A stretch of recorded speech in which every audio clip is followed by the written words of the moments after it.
Alors en fait, j'écris depuis toujours. Je pense que comme tous les auteurs, on écrit depuis tout petit, des petites choses, etc. Et on sait qu'un jour on écrira quand ça sera arrivé à maturité, etc. Donc je suis devenue journaliste, c'est une autre façon d'écrire.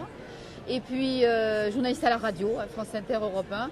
Et puis un jour, en fait, ça s'est passé, je dirais, sur presque un accident. Enfin, je me suis retrouvée seule avec mon petit bébé, j'avais mon petit garçon. Et là, j'avais le choix, c'était où je déprimais, où je m'évadais autrement. Et donc, tout naturellement, pour moi, la porte de sortie, ça a été l'écriture. Et j'ai commencé à écrire. J'ai eu la chance de côtoyer Jacques Duquesne, qui travaillait aussi à Europe 1, il faisait des critiques littéraires. Et un jour, j'ai pris mon courage à deux mains. Je lui ai dit, Jacques, est-ce que vous pouvez lire ce que j'écris? Je veux juste savoir si je devrais continuer pour moi, pour me faire plaisir, ou si je dois le faire sérieusement. Et c'est lui qui m'a encouragée en me disant, si, il faut foncer, il faut y aller. Et c'est comme ça que ça a démarré.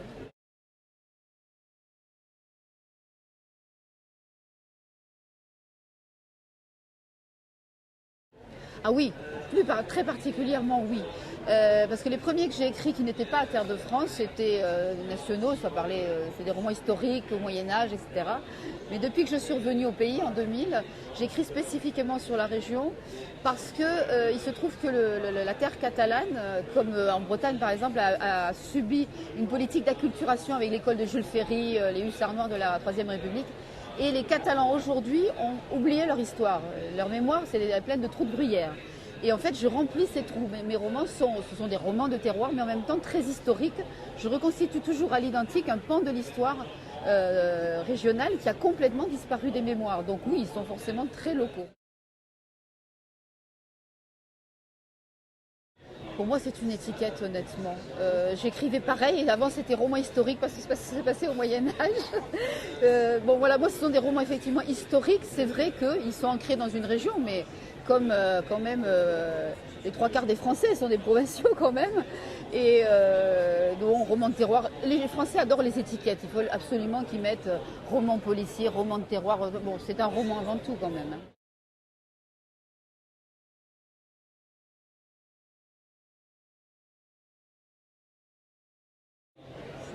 C'est les deux. J'allais dire, par exemple, dans celui qui est sorti en juin, Les Deux Vies d'Anna, qui est sur le Perpignan de la Belle Époque, en fait, il y a un parcours parallèle entre mon héroïne et la ville de Perpignan, par exemple, qui est une héroïne à part entière aussi du roman, et elles ont deux parcours comme ça parallèles. Donc effectivement, le pays est très très important, mais pas seulement les paysages, aussi les mentalités, l'âme de la région qui est dessous, et en même temps, oui, les personnages sont là pour l'exprimer en fait quelque part.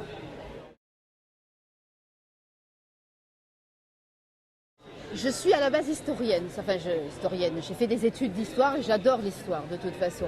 Et comme je vous l'ai dit, je me suis rendu compte qu'en pays catalan, on avait oublié notre histoire. Et donc c'est pas difficile, des sujets, je crois que je peux écrire jusqu'à 100 ans. Tellement de choses ont été oubliées, des choses très intéressantes qui ont été laissées complètement de côté. Donc en fait, par exemple, le premier que j'ai écrit pour la collection, c'était Le destin des jumeaux Fabrègue. C'est sur la crise viticole, les grandes manifestations de 1907. C'est quelque chose qui a mobilisé tout le midi viticole à l'époque. Hein. Sauf que à Perpignan, vous posez la question, on va vous répondre ce qui se passait à Narbonne, à Béziers, mais pas sur place. Donc il y avait un énorme trou à combler. C'est ce que j'ai fait, ça avait commencé chez nous. Ensuite, dans la presse de l'époque, je tombe sur, en l'épluchant pour cette crise viticole, je tombe sur grève des transbordeuses d'orange à Cerbère. Personnellement, je savais ce que c'était qu'une transbordeuse d'orange. Tout le monde ne le sait pas. C'est spécifique de la frontière parce que l'écartement des rails n'est pas le même en Espagne qu'en France et qu'il était nécessaire de transborder les wagons, aussi bien des bagages, des voyageurs que des marchandises et notamment des oranges qui arrivaient en vrac des orangeries de Valence et de Murcie. Mais surtout en 1906, elles ont fait la première grève de femmes en France. L'intérêt n'est pas seulement local, hein, entendons-nous bien, mais c'est des choses qui sont complètement oubliées. La maternité suisse d'Elne, c'est lors de la retirade, lors du passage des Républicains, lorsqu'ils ont fui Franco pour passer donc, la frontière et venir en France. Ils étaient parqués dans des camps à Argelès, à Saint-Cyprien, Bercarès, Rivesaltes. Et il y a cette femme admirable, Elisabeth Heinemans, qui est toujours en vie, qui a 95 ans, et qui, pendant toute la guerre, puisque ça commence à 39 jusqu'en 44, est allée dans les camps chercher les femmes enceintes pour leur permettre d'accoucher dans des conditions décentes et leur permettre de survivre ainsi que leurs bébés. 600 enfants sont nés. C'était tombé dans un oubli total. D'ailleurs, je suis très contente parce que le livre était sorti en mars 2007 et en avril, elle a reçu la Légion d'honneur. C'est une des dernières choses que Jacques Chirac a fait avant de passer la main. Donc, je suis très très fière.